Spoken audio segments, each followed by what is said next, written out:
کوئی نہیں پوچھ سکتا کہ مولا یہ تم نے کیوں کیا ہے. وہ کسی کے آگے جواب دے رہی ہے. اس کی طاقتیں ہیں، طاقتور ذات ہے، قوت والی ذات ہے، مضبوط ذات ہے. اللہ کو چھوڑ کر جن جن کو تم پکارتے ہو وہ تمہاری عزتوں کے مالک نے. بے شک تم کہتے ہو فلاں لجپال سائیں. آج معاشرے کے اندر شرک کی ایک نوعیت یہ بھی ہے کہ ہم تو بزرگان دین کو ہم نے لجپال سمجھا ہوگا. یہ ہماری لاجیں رکھتے ہیں، یہ ہمیں قسطیں دیتے ہیں، یہ ہماری بگڑیاں بناتے ہیں، یہ ہماری بگڑیاں سنوارتے ہیں. اللہ کیا کہتے ہیں قرآن میں؟ وَاتَّخَذُوا مِن دُونِ اللَّهِ آلِهَةً لَا يَخْلُقُونَ وَاتَّخَذُوا مِن دُونِ اللَّهِ آلِهَةً لِيَكُونُوا لَهُمْ عِزًّا كَلَّا سَيَكْفُرُونَ بِعِبَادَتِهِمْ وَيَكُونُونَ عَلَيْهِمْ ضِدًّا. اللہ کو چھوڑ کر غیروں کو تم پکارتے ہو، ان کی قبروں کے اوپر جا کے سجدے کرتے ہو، نظر و نیاز دیتے ہو، قبروں کے اوپر پھیرے لگاتے ہو، طواف کرتے ہو، منتیں مانتے ہو، چڑھاوے چڑھاتے ہو، ٹکے مارتے ہو. تمہارا مقصد یہ ہے کہ عزت ہمیں مل جائے، ہم عزت والے ہو جائیں. اللہ کہتے ہیں کلا، ہرگز نہیں، کبھی بھی تمہیں اس طریقے سے عزت نہیں مل سکتی. سَيَكْفُرُونَ بِعِبَادَتِهِمْ، وہ تمہاری عبادت کے منکر بن جائیں. وَيَكُونُونَ عَلَيْهِمْ ضِدًّا، جن کو تم پوجتے ہو پکارتے ہو وہ تمہارے مخالف کھڑے ہوں گے. قیامت کا دن ہوگا وہ دلوں کے محمد دعائیں کافی ہوں. ہمیں تو پتہ ہی نہیں کہ ہمیں پکارا کرتے تھے. تم ان کو اپنا دوست اور حمایتی بنانا چاہتے ہو، سفارشی بنانا چاہتے ہو. اللہ کہتے ہیں وَيَكُونُونَ عَلَيْهِمْ ضِدًّا، وہ تمہاری ضد بن جائیں، وہ تمہارے مخالف ہو، تمہارا انکار کرتے ہیں. عزت چاہتے ہو، آؤ اللہ کے پاس آؤ. مَن كَانَ يُرِيدُ الْعِزَّةَ فَلِلَّهِ الْعِزَّةُ جَمِيعًا إِلَيْهِ يَصْعَدُ الْكَلِمُ الطَّيِّبُ وَالْعَمَلُ الصَّالِحُ يَرْفَعُهُ. جو شخص تم میں سے یہ چاہتا ہے کہ عزت والا ہو جائے، اس کو عزت مل جائے، دنیا کے اندر اس کا اچھا نام ہو، تو ساری کی ساری عزتوں کا مالک تو اللہ رب العزت کی ذات ہے. وَلِلَّهِ الْعِزَّةُ وَلِرَسُولِهِ وَلِلْمُؤْمِنِينَ وَلَكِنَّ الْمُنَافِقِينَ لَا يَفْقَهُونَ. منافق اگرچہ اس بات کو نہیں سمجھتے لیکن عزت اللہ رب العزت کے قبضہ قدرت میں ہے. ہاں اس نے ایمان والوں کو بھی عزت دی ہے، اپنے رسول کو بھی عزت دی. تم بھی سچے ایمان والے بن جاؤ، عزت تمہارا مقدر ہوگی دنیا کے اندر بھی آخرت کے. مشرک کی اور بے دین کی، اللہ کے ساتھ شرک کرنے والے کی کوئی قدر نہیں ہے، کوئی عزت نہیں ہے، کوئی حیثیت نہیں ہے. اللہ کے ہاں بے قدر ہے، ذلیل ہے، رسوا. یہ بھی کوئی عزت ہے کہ انسان اللہ کا در چھوڑ کر جس نے اتنی نعمتیں کی ہیں در در کے اوپر اپنا ماتھا جھکاتا پھرے، غیر اللہ کی عبادت کرتا پھرے، غیر اللہ کو پکارتا رہے، اللہ کو چھوڑ کر غیروں کو مشکل کشا اور حاجت روا سمجھتا رہے، فریاد رس سمجھتا رہے، غوث اعظم سمجھتا رہے. یہ کوئی عزت ہے؟ عزت نہیں ہے، ذلت ہے. الیہ یصعد الکلم الطیب، یہ کلمہ طیب جو ہے یہ اسی کی طرف چڑھتا ہے. کب چڑھتا ہے؟ یرفعہ، وہ اس کلمے کو، وہ کلمہ جو ہے یرفعہ اس کو بلند کرتا ہے، نیک اعمال کو اونچا لے جاتا ہے. بعض مفسرین نے اس کی تفسیر کی کہ اللہ رب العزت نیک اعمال کو اس وقت شرف قبولیت بخشتی ہے جس عمل کو شرف قبولیت ملتی وہ اونچا ہوتا ہے، بلند ہوتا ہے. اور جو اللہ قبول نہ کرے وہ عمل جو ہے اس کے منہ کے اوپر دے مارتے. جب تک پیچھے کلمہ توحید کی طاقت نہیں ہوگی اتنی دیر تک کوئی عمل قابل نہیں. جب عمل قابل قبول نہیں ہے اب بے شک ادھر ادھر بھٹکتا رہے، ذلیل ہوتا رہے گا، رسوا ہوتا رہے گا، درباروں پہ جا رہا ہے تو دفتر پڑھ رہے ہیں اور لائنیں لگی ہوئی ہیں بستی دروازے کے اندر سے گزر جائیں، پیچھے پولیس والے کھڑے ہوئے ہیں، دفتر لگا رہے ہیں. جنت کا منظر کیا ہے؟ جو حقیقت کے اندر بہشتی دروازے کے اندر بہشت کے اندر جب داخل ہوگا وہاں تو جنت کا جو سیکورٹی گارڈ ہوگا اللہ کہے گے وہ حاضر تو تمہیں عزت اور اکرام کے ساتھ سلام کر رہے ہو، وہ تو تمہیں سلامیاں کر رہا ہوگا، وہ تو تمہیں سلوٹ مار رہا ہوگا۔ وَسِيقَ الَّذِينَ اتَّقَوْا رَبَّهُمْ إِلَى الْجَنَّةِ زُمَرًا حَتَّى إِذَا جَاءُوهَا فُتِحَتْ أَبْوَابُهَا وَقَالَ لَهُمْ خَزَنَتُهَا سَلَامٌ سَلَامٌ سَلَامٌ۔ یہ کیسے جو بہشتی دروازے جہاں پہ زندر پردے درنے لگ رہے ذلت رسوائی کھینچ کھینچ کے اس کے اندر سے گزارا جا رہا ہے، ڈکم پڑ رہے ہیں، ڈکم پیل ہے، پسینے چھوٹے ہوئے ہیں، خوف طاری ہے کہ ابھی جو دردہ لگنے لگا ہے۔ یہ جہنم کے دروازے کا منظر نہیں، یہ جنت کے دروازے کا منظر نہیں ہو سکتا۔ ہاں جہنم کے دروازے کا منظر اللہ نے جہاں تمہیں دکھا، جہنم کے دروازے کا منظر یہ عزت ہے۔ عزت تو وہ ہے نا کہ دربار جب آپ جنت کے دروازے میں آئیں گے آپ کے آنے سے پہلے وہ خود آپ کے لیے دروازہ اعزاز اور اکرام کے طور پہ خود کھولے گا اور سلوٹ مارے گا۔ یہ عزت اللہ نے اس کا منظر ہمیں دنیا کے اندر اپنی آنکھوں سے دیکھنے کے لیے ابھی دکھا۔ دیکھو جہنم کا یہ منظر ہو، بے شک وہ لکھتے رہے باب الجنت اوپر لکھا ہوا ہے، وہ غلط اور جھوٹ لکھا ہوا ہے، اصل میں لکھنا چاہیے تھا باب الجہنم، یہ جہنم کا دروازہ۔ شرک سراسر انسان کو جہنم کے اندر ہی تو لے کے جاتا ہے۔ إِنَّهُ مَن يُشْرِكْ بِاللَّهِ فَقَدْ حَرَّمَ اللَّهُ عَلَيْهِ الْجَنَّةَ وَمَأْوَاهُ النَّارُ وَمَا لِلظَّالِمِينَ مِنْ أَنصَارٍ۔ کتنی باتیں الفاظ ہیں، جس انسان نے اللہ کے ساتھ شریک کیا جنت اللہ نے اس کے اوپر حرام کر دیا، جنت کے اندر نہیں آ سکتا۔ عرض کر رہا تھا عزت چاہتے ہو غیر اللہ کی پوجا کو چھوڑ دو، ایک اللہ کی عبادت کی طرف آ جاؤ، دنیا کے اندر بھی عزت ملے گی، آخرت کے اندر بھی عزت ملے گی۔ طاقتور اتنا ہے، مضبوط اتنا ہے کہ اسی کے حکم کے ساتھ ساری کائنات کا نظام چل رہا ہے۔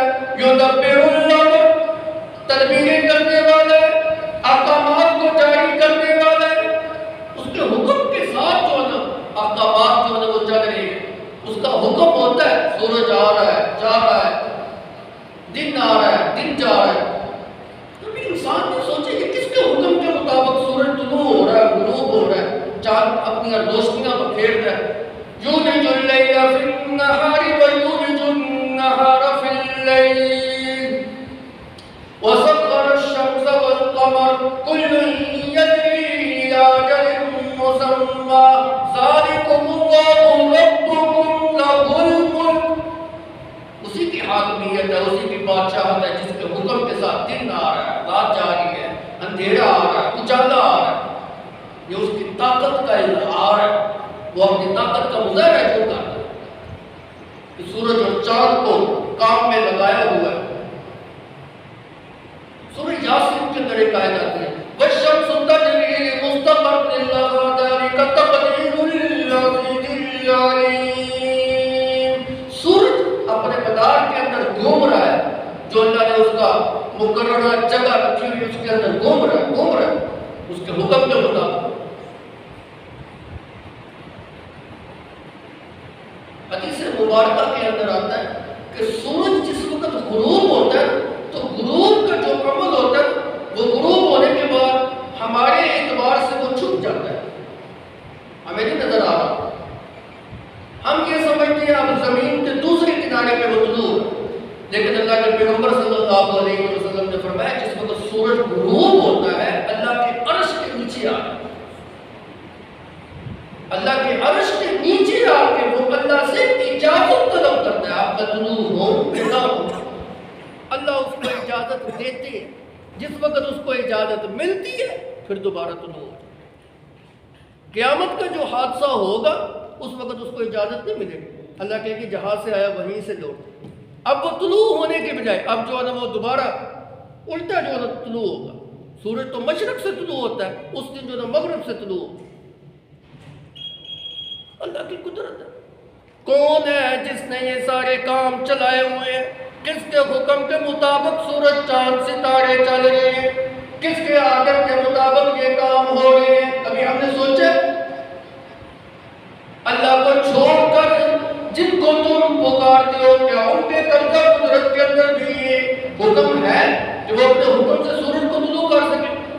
یہی بات اللہ نے قرآن پاک کی سورہ قصص کے اندر جو ہے فرمائی، قُلْ أَرَأَيْتُمْ إِنْ جَعَلَ اللَّهُ عَلَيْكُمُ اللَّيْلَ سَرْمَدًا إِلَى يَوْمِ الْقِيَامَةِ مَنْ إِلَٰهٌ غَيْرُ اللَّهِ يَأْتِيكُم بِضِيَاءٍ أَفَلَا تَسْمَعُونَ۔ بھلا دیکھو تو صحیح، اگر اللہ رب العزت تمہارے لیے رات ہی رات کر دے، سرمدًا ہمیشہ رات ہو، اتنی طویل رات تمہارے لیے ہو جائے، إِلَىٰ يَوْمِ الْقِيَامَةِ قیامت کے دن تک رات رات ہو جائے، دن آئے ہی نہ تمہارے پاس، مَنْ إِلَٰهٌ غَيْرُ اللَّهِ يَأْتِيكُم بِضِيَاءٍ، اللہ کے علاوہ کون سا معبود ایسے ہے جو تمہارے پاس دن کی روشنی لے ہے؟ کوئی ہے جس کو تم علی حجویری صاحب بتاتا کرتے ہو؟ بولو ان کو کہ آج رات کے وقت رات نہ آئے، دن ہی رہے۔ امام بردی کو تم کہتے ہو یہ کھوٹی قسمتیں کھڑی کرنے والے، کون کو آج رات نہ ہو دن ہی ہو، یا دن کے وقت کہو کہ تم اپنے حکم سے رات کر کے دکھاؤ، ہمیں بھی پتا چلے ان کا کوئی حکم چلتا ہے۔ صرف ڈرامے بازی لگائی ہے، وہاں پہ بیٹھے ہوئے جو مچھندر اور مچاور ہے، پیسہ آ رہا ہے، دولت آ رہی ہے، حرام کی کمائی آ رہی ہے، عیاشیاں لگی ہوئی ہیں، ان کے بچے باہر کے ممالک کے اندر عیاشیاں کر رہے ہیں، آپ کا خون پسینہ وہ چوس رہے ہیں، آپ بھی بڑے خوش ہیں، ساری ڈگری بنی ہوئی ہے۔ من الہ غیر اللہ یأتیکم بضیاء، اندھے مت بنو، توحید سمجھو۔ اللہ نے اتنے واضح الفاظ کے ساتھ تمہیں سمجھا دیا، آپ بھی نہیں سمجھ آتے؟ کون ہے جو تمہارے لیے دن کی روشنی لے کے آئے؟ افلا تسمعون، اللہ کے احکام کو سنتے کیوں نہیں ہو؟ پھر اس کا الٹ کر کے اللہ نے سمجھایا، قل میرا پیغمبر آپ ان سے فرما دیجئے، ارائیتم ان جعل اللہ علیکم النہار سرمدا الی یوم القیامہ من الہ غیر اللہ یأتیکم بلیل تسکنون فیہ۔ میرا پیغمبر ان سے پوچھئے، اگر اللہ رب العزت دن کو تمہارے لیے دراز کر دے، لمبا کر دے، اتنا طویل دن ہو جائے، قیامت کے صبح تک دن ہی دن رہے، دن کبھی غروب نہ ہو، رات کی جو تاریکی آئے گا، رات کا اندھیرا نہ آئے، جس رات کے اندھیرے کے اندر تم سکون اختیار کرتے ہو، اپنی نیند پوری کرتے ہو، مزے کے ساتھ نیند پوری کرتے ہو، تاریکی کے اندر نیند بھی بڑی خوبصورت آتی ہے، اور اگر کمرے کے اندر روشنی ہو، بلب ہو، پھر نیند کے بھی وہ مزہ نہیں ہو۔ اللہ نے رات کو تسکنون فی، سکون حاصل کرنے کے لیے پیدا کیا ہے۔ اللہ کہتے ہیں اگر دن کو میں طویل کر دوں، من الہ غیر اللہ یأتیکم بلیل، رات کو لے کے آنے والا کون ہے؟ تسکنون فی، جس کے اندر تم سکون اختیار کرتے ہو، افلا تبصرون۔ اتنی سادہ سی آسان سی بات بھی ہماری سمجھ میں نہیں آتی، دیکھتے کیوں نہیں، سمجھتے کیوں نہیں؟ اللہ کی توحید کو سمجھنا بھی مشکل بات، اتنی آسان، اتنی ہم نے خود اپنے لیے سختیاں جو ہے وہ پیدا کی ہیں۔ اللہ کی طاقت اور قدرت کا مظاہرہ تو دیکھیں، کائنات کا ہر چیز اس کے حکم کے مطابق حرکت کے اندر ہے۔ ما تسقط من ورقة إلا يعلمها ولا حبة في ظلمات الأرض ولا رطب ولا يابس إلا في كتاب مبين۔ درخت کا ایک پتا نیچے گرتا ہے، اس کے ذرات ہوتے ہیں، پتا جس وقت نیچے گرتا ہے خشک ہو جاتا ہے، پاؤں اس کے اوپر آیا، ذرات ہو گئے، منتشر ہو گئے، مٹی کے اندر اس کے ذرات مل گئے، اس گرنے والے پتے کو بھی اللہ رب العزت جاننے والے، اس کے ذرات کو بھی اللہ رب العزت جاننے والے ہیں۔ وَلَا حَبَّةٍ فِي ظُلُمَاتِ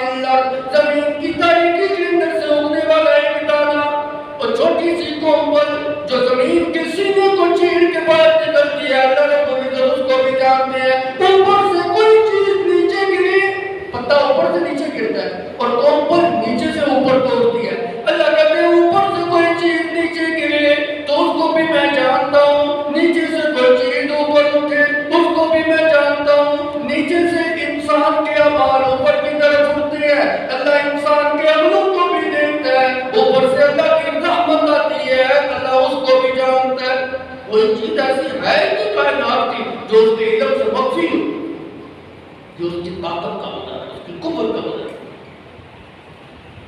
زمین و آسمان، سورج، چاند، ستارے، نظام شمس، فلکیات، سب کے اوپر اسی کا حکم اور آرڈر، جن کو تم پکارتے ہو، نہ ان کا اختیار سورج کے اوپر، نہ چاند کے اوپر، نہ کسی اور چیز کے اوپر۔ میں مردے کی نہیں، میں زندے کی مثال دیتا ہوں۔ ایک وہ بندہ جس کو اپنی حکومت کے اوپر بڑا ناز تھا، بڑا گھمنڈ تھا، ابراہیم کے مقابلے کے اندر آ گیا۔ اللہ نے قرآن میں مناظرے کا تذکرہ کر دیا۔ ابراہیم کے ساتھ نمرود کا مناظرہ ہوا۔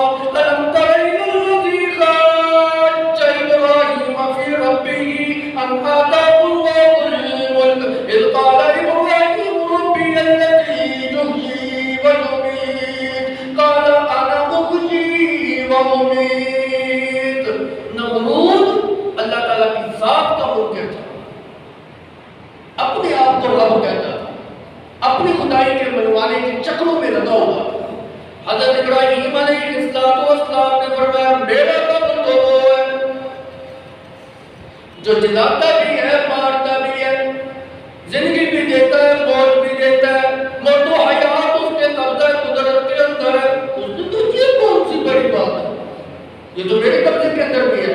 انا احیی و امیت، جس کو چاہوں موت دوں، جس کو چاہوں چھوڑ دوں۔ جس کو موت واقع ہوئی تھی، پھانسی میں لگانا تھا، اس کو چھوڑ دیا، اور جس نے چھوڑنا تھا اس کو جو نا تختہ دار کے اوپر لٹکا دیا۔ لو میں نے چھوڑ دیا ایک کو، دوسری کو زندگی بخشی جو نے کر دی، یہ کون سا کام؟ حضرت ابراہیم علیہ السلام سمجھ گئے یہ نادان الٹا مطلب لے رہے۔ حالانکہ وہ تو حیات کا تو یہ مطلب ہے کہ ایک بے جان چیز کے اندر جان ڈالنا۔ کس انسان کی یہ قدرت ہو سکتی ہے، طاقت ہو سکتی ہے کہ بے جان چیز کے اندر جو ہے وہ جان ڈال دے؟ اللہ نے اس کا مظاہرہ حضرت ابراہیم علیہ السلام کو بھی دکھایا۔ مٹی کے جو پرندے تھے ان پرندوں کے اندر دودھ بھونک دی حضرت عیسیٰ علیہ السلام نے، تو وہ اڑنے لگ گئے۔ یہ اللہ کی طاقت ہے، اللہ کی قدرت ہے، انسان کے بس کے اندر تو نہیں۔ حضرت ابراہیم علیہ السلام نے فوراً جو لوگوں کو سمجھانے کے لیے کون طرز اختیار کیا؟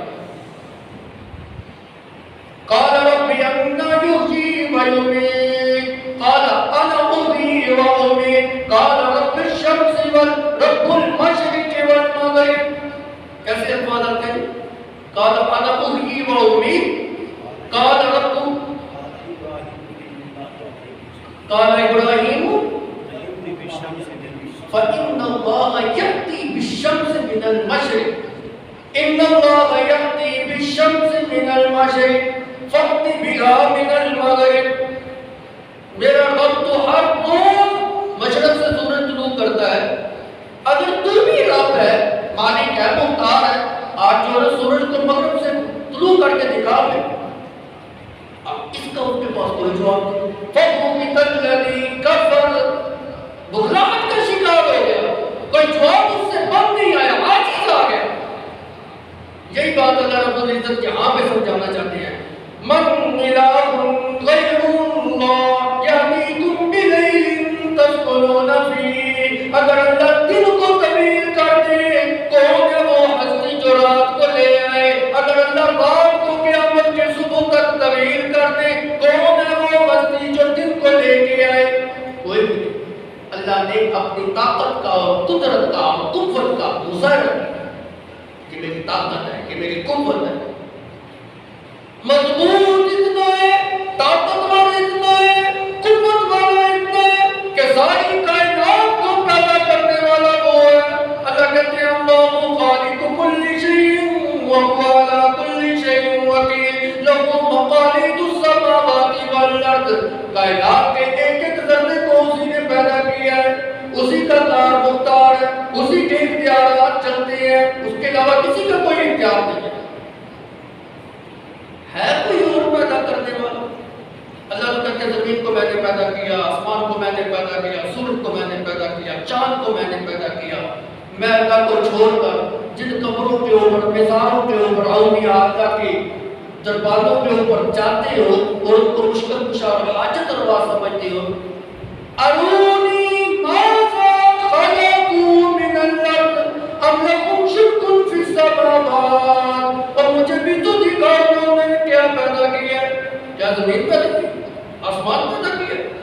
آسمان میں پیدا کر رہا تھا وہ میرے شہید تھے، میرے ساتھی تھے، میرا ہاتھ بٹا رہے تھے، میرے معاون تھے، میرے مددگار تھے؟ کیا کہ اس وقت وہ تھے ہی، جس وقت میں نے زمین و آسمان کو پیدا کیا اس وقت تو وہ تھے ہی۔ آج تمہارے لیے مشکل کشا اور حاجت روا کیسے بن گئے؟ اللہ اپنی طاقت کا اظہار جو ہے وہ کرتا ہے، یہ اسی کی طاقت ہے، اسی کی قدرت ہے، ساری کائنات کے نظام کو چلا بھی رہا ہے اور باخبر بھی ہے، واقف بھی ہے، اس کا علم اتنا مضبوط اور پختہ ہے، عالم الغیب والشہادت وهو الحکیم الخبیر۔ کائنات کا ایک چھوٹا سا ذرہ بھی اس کے علم سے باہر نہیں ہے، ایک چھوٹا سا ذرہ۔ اس دیوار کے پیچھے ہو رہا ہے، ہمیں نہیں پتا کیا ہو، انسان کا علم بس کتنا ہی، اس سب کے نیچے کیا ہے، ایک پردہ ہے، مقابل ہے، نہیں پتا کیا، میری پیٹھ کے پیچھے کیا ہے، حالانکہ کوئی پردہ نہیں ہے، پیٹھ کے پیچھے کیا مجھے نہیں پتا۔ بس اوقات انسان ہر چیز کو دیکھ رہا ہوتا ہے لیکن توجہ نہیں ہوتی، پتہ ہی نہیں ہوتا کیا میں دیکھ رہا ہوں۔ اللہ کی نگاہ کے اندر ہر چیز ہے، وہ ہر چیز کو جانتا ہے۔ وَهُوَ عَلِيمٌ بِذَاتِ الصُّدُورِ، تیرے سینے کے اندر کیا باتیں چھپی ہوئی ہیں، جو رات والی باتیں ہیں، آج تک تو نے اس کو اپنے زبان کے اوپر نہیں لے کے آیا۔ اللہ ان چھپی ہوئی رات کی باتوں کو بھی جانتا ہے۔ ہر انسان اپنے گناہ کو نہیں جانتا، میں نے کیا کیا گردوں کی ہے، بس اوقات ایسے گناہ ہوتے ہیں انسان کسی کے آگے بھی ذکر نہیں کرتا، اپنے بیوی کے آگے، بچوں کے آگے، قریبی رشتے داروں کے آگے چھپا جاتا ہے۔ اللہ کہتے ہیں میں ان کو بھی جانتا ہوں۔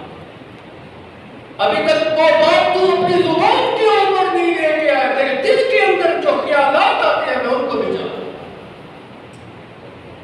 تیرے دل کے اندر کیا چھپا ہوا ہے میں اس کو بھی پہچانتا ہوں۔ اس کی طاقت ہے، قوت ہے، اس کا علم ہے، جس نے ساری کائنات کو گھیر کے اندر گھیرے ہوئے۔ حضرت لقمان علیہ السلام کی جو اپنے بیٹے کو نصیحت تھی نا بڑی پیاری ہے، کبھی پڑھا کریں، مطالعہ کیا کریں قرآن پاک میں سورہ لقمان کے اندر ایک نصیحت یہ تھی، یا بنی انہا ان تک مثقال حبۃ من خردل فتکن فی صخرۃ او فی السماوات او فی الارض یأت بہا اللہ ان اللہ لطیف خبیر۔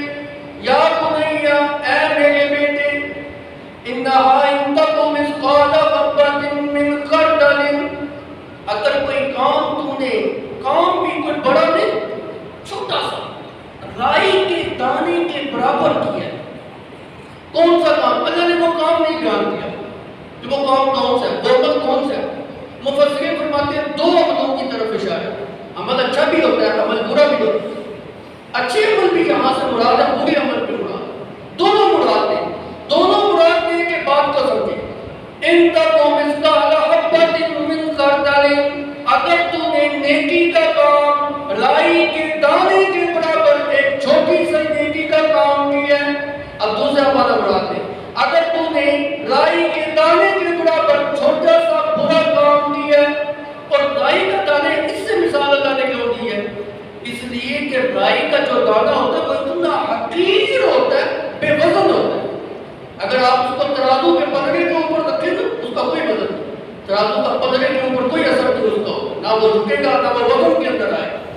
اتنا حقیر عمل، اتنا قلیل عمل، اتنا کم تر عمل تو نے کیا ہے، نیکی کا کیا ہے یا برائی کے اوپر عمل نہیں کیا ہے، فتکن فی صخرۃ، پتھروں کے اندر چھپ کے کیا ہے، غاروں کے اندر چھپ کے کیا ہے، او فی السماوات، آسمان کی بلندیوں کے اوپر چڑھ کے کیا ہے، او دور دراز کے علاقوں کے اندر جہاں نہ بندہ نہ بشر کوئی بھی دیکھنے والا نہیں تھا، او فی الارض، یا زمین کے اندر گھس کے کیا ہے، تہانوں کے اندر جا کے کیا ہے، زمین کی بستیوں کے اندر کیا ہے۔ یہ کنایا ہے کہ اتنا خفیہ طریقے سے کیا ہے کہ انسانی بستی سے باہر نکل کر دور دراز کے علاقے کے اندر چلا گیا ہے، یا زمین کے اندر چھپ کے تو نے کیا ہے، زمین کے اندر کرنا یہ چھپ کے کرنے سے کنایا ہے۔ اللہ کہتے ہیں فَتَكُنْ فِي صَخْرَةٍ أَوْ فِي السَّمَاوَاتِ أَوْ فِي الْأَرْضِ يَأْتِ بِهَا اللَّهُ، اس قلیل نیکی کو اور اس قلیل برائی کو بھی اللہ قیامت کے دن دے آئے۔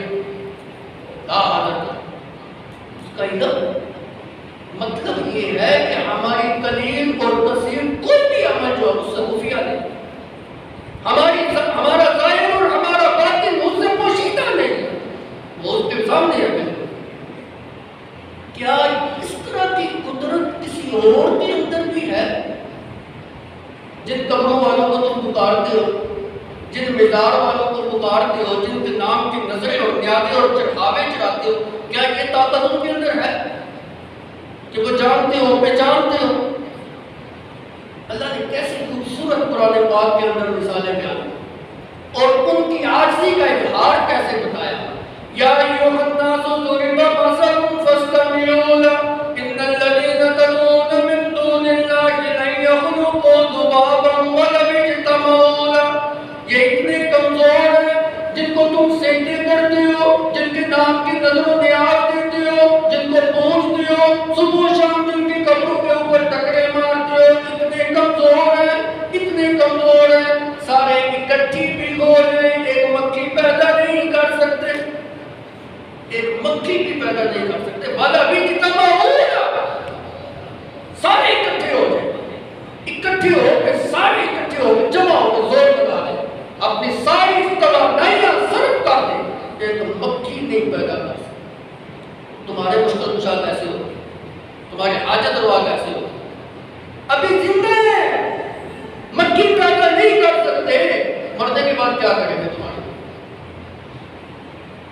چھوڑیے آگے چلیے، آگے والا جملہ ان یسلبهم الذباب شیئا لا یستنقذوه منه۔ ان یسلبهم الذباب، یسلب سلب سے ہے، سلب کرنا ہے، چھین لینا، سارے پنجابی میں کھول کے لے جانا۔ پیر صاحب کے کھانے میں سے اگر مکھی ایک ذرہ چھین کے لے جائے، وہ پیر اتنا بھی اختیار نہیں رکھتا کہ مکھی کے منہ سے دیا ہوا کھانے کا وہ ایک چھوٹا سا ذرہ بھی چھڑا لے۔ مرنے کے بعد کیسے مشکل کشا ہو؟ زندگی کے اندر اپنا کھانا تو وہ مکھی کے منہ سے چھڑا لے گا۔ اللہ نے بھی کمزوری کی حد نہیں بیان کر دی، حالانکہ مکھی کتنا لے کے چلی جائے گی۔ مکھی جو ہے نا، مکھی کی بڑی تیز ترار ہوتی ہے، اس کو قابو کرنا، اس کو پکڑنا یہ انسان کی بس کی بات نہیں ہے۔ 10 مرتبہ بھی آپ ایسے کریں نا، منہ کے اوپر تھپڑ تو لگے گا، مکھی آپ کے قابو میں نہیں آئے گی، بولنے پڑے گا۔ ہاں وہ کوئی پیر ہے، مولوی ہے، مفتی ہے، بڑا کوئی جو گدی نشین ہے، اللہ کہتے ہیں تیرے کھانے سے وہ مکھی ایک چھوٹا سا ذرہ اٹھا کے لے جائے، یہ تیرا پیر وہ اپنا کھانا نہیں چھڑا سکتا، کار مختار کیسے ہو گیا ہے؟ تم نے کیسے ان کو مختار کوئی جو ہے مان لیا ہے؟ اللہ کی قدرت ہے، اللہ کی طاقت ہے، یہ اسی کی طاقت ہے، یہ اسی کی قدرت ہے۔ اتنا طاقتور انسان بنا دیا لیکن مکھی کو بھی قابو نہیں کر سکتا، مکھی سے اپنا کھانا نہیں چھڑا سکتا۔ اس کی قدرت ہے، اس کا علم ہے، اس کی طاقت ہے، وہ قوت والا ہے، جس کو چاہے پکڑ لے، جہاں چاہے اس کی پکڑ بھی بڑی سخت ہے۔ ان بطش ربک لشدید، ڈھیل دیتا جاتا ہے، انسان گناہ کے اندر حد تک پہنچ جاتا ہے، انتہا کر دیتا ہے، اللہ نہیں پکڑتا، اس کی رسی کو دراز کر دیتا ہے۔ لیکن جس وقت اللہ پکڑتے ہیں، جس وقت اس کی پکڑ آتی ہے، پھر یہ چیخے چلائے، جو مردی کرے، گر گرائے، اب نہیں ہے بخشش۔ ان بطش ربک لشدید، اس کی پکڑ بھی بڑی سخت، وہ اپنی طاقتوں کا اظہار کرتا ہے، اپنی قوت کا اظہار کرتا ہے۔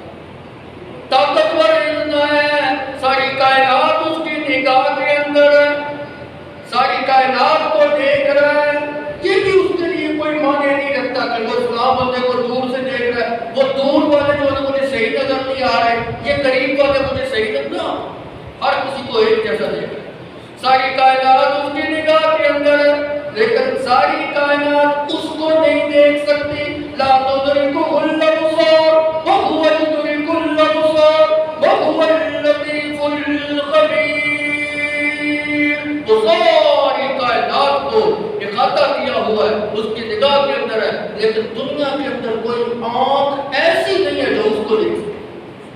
وہو اللطیف، لطیف کا ایک معنی کرتے مانا ہوتا ہے نا باریک بین، باریک سے باریک چیزوں کو بھی وہ دیکھ رہا ہے اور جانتا ہے اور پہچانتا ہے. اور جن کو تم پکارتے ہو نہ وہ دیکھ سکتے ہیں، نہ وہ سن سکتے ہیں، نہ وہ تمہاری حاجت کو پورا کر سکتے. یہی بات تو حضرت ابراہیم علیہ السلام نے کہی. یا بکر متا تو مادا جسم ولا یبصر ولا یغنی عنک شیئا. اے میرے ابا جان ایسوں کو کیوں بولتے ہو جو آپ کی پکار کو سن بھی نہیں سکتے، دیکھ بھی نہیں سکتے، آپ کے حاجت میں، مشکلات میں، مسائل میں آپ کو نفع نہیں پہنچا سکتے. طاقتور اتنا ہے، قوت والا اتنا ہے، ساری کائنات کو کھلا رہا ہے، لیکن اس کے خزانوں کے اندر کبھی کبھی واقعہ نہیں ہوئی. حضرت ابراہیم نے کیا کہا تھا؟ مجھے کھلانے والا اور پلانے والا وہی ہے. الذی هو یطعمنی ویسقین وما من دابۃ فی الارض الا واللہ رزقها ویعلم مستقرها. ساری کائنات کی روزی اس نے اپنے ذمے لے رکھی ہے. کتنی کائنات ہے، کتنی مخلوقیں ہیں، انواع اقسام کے کتنے جانور ہیں، سب کو روزیاں دیتا ہے، لیکن اس کی دولت کے اندر، اس کے خزانے کے اندر کبھی کبھی واقعہ نہیں ہوئی. اور ہماری حالت کیا ہے؟ حکمرانوں کے قبضے میں اگر ہمارا رزق ہوتا نا تو یہ وہ روٹی جو جلی ہوئی ہوتی ہے نا توے کے اوپر اگر زیادہ پڑی ہے تو جل جاتی ہے، وہ جو جلا ہوا حصہ ہوتا ہے وہ بھی ہمیں کھانے کو نہ. یہ کہتے ہیں اس کے اوپر بھی ہمیں ٹیکس دو. یہ چھیننے کے اوپر لگے ہوئے، اللہ جو ہے وہ دینے کے اوپر لگا ہوا. اس کے خزانوں میں پھر بھی جو ہے کمی نہیں ہوتی. اس شروع سے دے رہا ہے، آج تک دیتا آ رہا ہے. حدیث مبارکہ کے اندر آتا ہے دے دے دے کر بھی اس کے خزانے میں اتنی بھی کمی نہیں واقع ہوتی جتنی سمندر کے اندر آپ سوئی کو ڈالیں نا تو سوئی کے سوراخ کے اندر جتنا پانی آتا ہے سمندر کو کتنی کمی واقع ہوگی اس پانی کے نکلنے سے. اتنی بھی اللہ کے خزانوں کے اندر کمی نہیں. ساری کائنات کو کھلاتا ہے. نحن نرزقهم وإياكم، تمہیں بھی کھلائیں گے، تمہاری اولادوں کو بھی کھلائیں گے، پھر بھی اس کی رزق کے اندر کوئی کمی واقعہ نہیں ہوگی. جس کو چاہتا ہے بغیر حساب کتاب کے رزق دیتا ہے لیکن خود نہیں کھاتا. وَهُوَ يُطْعِمُ وَلَا يُطْعَمُ، وَهُوَ يُطْعِمُ، وہ کھلاتا تو ہے، لا يُطْعَمُ، تمہیں یہ تم سے یہ مطالبہ اس کا نہیں کہ مجھے بھی کھلاؤ. یہ جو میں نے خطبے کے اندر آیت پڑھی ہے اس کا بھی یہی معنی ہے. ما اريد منكم من رزق وما اريد ان يطعمون ان الله هو الرزاق ذو القوة المتين. اللہ تم سے یہ مطالبہ نہیں کرتا کہ مجھے روزی دو، مجھے کھانے کے لیے کوئی چیز دو. اللہ کا ایک ہی مطالبہ ہے میری عبادت کرو، بس میری ہی عبادت کرو. میری عبادت کے اندر کسی کو شریک نہ کرو. وہ تو بس یہ چاہتا ہے. باقی اس کی قوتیں ہیں، وہ رزق دیتا ہے تو اپنی قوت کا مظاہرہ کرتا ہے. اگر تم اس کی کوئی ایک سی بھی صفت کو اٹھا کے دیکھ لو وہ اتنا طاقتور ہے کہ اس کی صفت کے اندر کبھی آج تک کوئی کمی واقع نہیں. وہ بھولنے سے پاک ہے. انسان بھول جاتا ہے، بڑے بڑے نبی بھول جاتے ہیں. نسیا آدم، حضرت آدم علیہ السلام بھول کے. حضرت یوشع بن نون حضرت موسیٰ علیہ السلام کو بتانا بھول گئے کہ مچھلی جو ہے پانی کے اندر گر گئی ہے.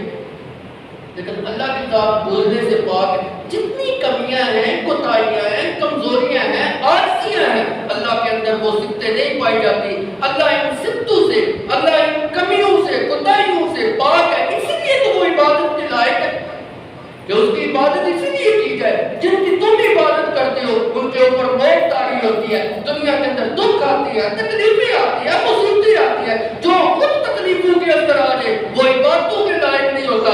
عبادت کے لائق وہ ہوتا ہے جس کے اوپر کبھی نیند نہیں آئی، کبھی اونگ نہیں آئی، کبھی تھکا نہیں، کبھی پریشانی نہیں، کبھی دکھ نہیں، کبھی مصیبت نہیں. آج تک اس کو کوئی عاجز کرنے والا نہیں، آج تک اس کو کوئی ہرانے والا نہیں، آج تک اس کو جو ہے کوئی کمزور کرنے والا نہیں، آج تک اس کو کوئی روکنے والا نہیں، کوئی ٹوکنے والا نہیں، کوئی منع کرنے والا نہیں، کوئی اس کو پکڑنے والا نہیں. جس کی طاقتیں اتنی زیادہ ہو وہی تو عبادت کے لائق. پورے بیان کا خلاصہ اگر ایک آیت کے اندر اللہ رب العزت نے سورہ بنی اسرائیل کے آخر میں فرمایا الحمدللہ الذی لم یتخذ ولدا ولم یکن له شریک فی الملک ولم یکن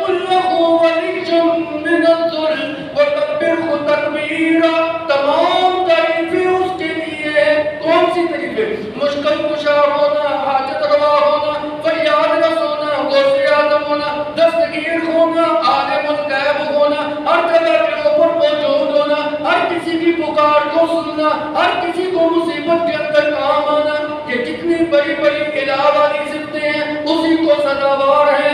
لم یتخذ ولدا. آگے اللہ نے کچھ کمزوریوں کا مظاہرہ کیا. اللہ کہتے ہیں میرے اندر یہ کمزوریاں نہیں پائی جاتی.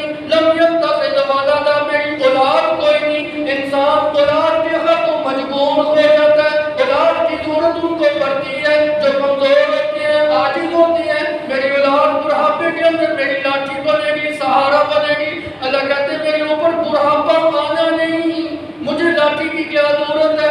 میں تو طاقتور ہوں، اصل سے ہوں طاقتور، ابد طاقتور رہوں گا. لم یتخذ ولدا ولم یکن لہ شریک فی الملک. میری حاکمیت اور میری حکومت اور بادشاہت کے اندر بھی میرا شریک کوئی نہیں. ولم یکن لہ ولی من الذل. کمزوری کے اندر تمہیں جو ہے نا ضرورت مندوں کی ضرورت پڑتی ہے. ضرورت مندوں کو کمزوروں کی کمزوری کی حالت کے اندر، عاجزی کی حالت کے اندر مدد کی ضرورت پڑتی ہے. طاقتوروں کا سہارا لینے کی ضرورت پڑتی ہے. اللہ کہتے ہیں مجھے عاجز کرنے والا کوئی نہیں، کسی سہارے کی بھی مجھے ضرورت نہیں.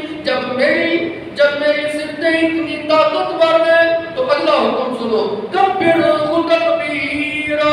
پھر اسی کی برائی بیان کیا کرو، اسی کی تکبیر بیان کیا کرو، اسی کی تقدیس بیان کیا کرو، اور اسی کی عبادت کیا کرو. اس کی عبادت کے اندر کسی بزرگ کو، کسی ولی کو، کسی نبی کو، نہ حضرت علی کو، نہ کسی مردے کو، نہ کسی زندے کو، نہ کسی حجر کو، نہ کسی شجر کو، نہ جمادات کو، نہ نباتات کو، نہ مخلوقات میں سے کسی ایک کو اللہ کا شریک نہ بنایا کرو. اگر اللہ کا شریک بناؤ گے تو پھر میں اللہ کا اعلان ہے انہ من یشرک باللہ فقد حرم اللہ علیہ الجنہ.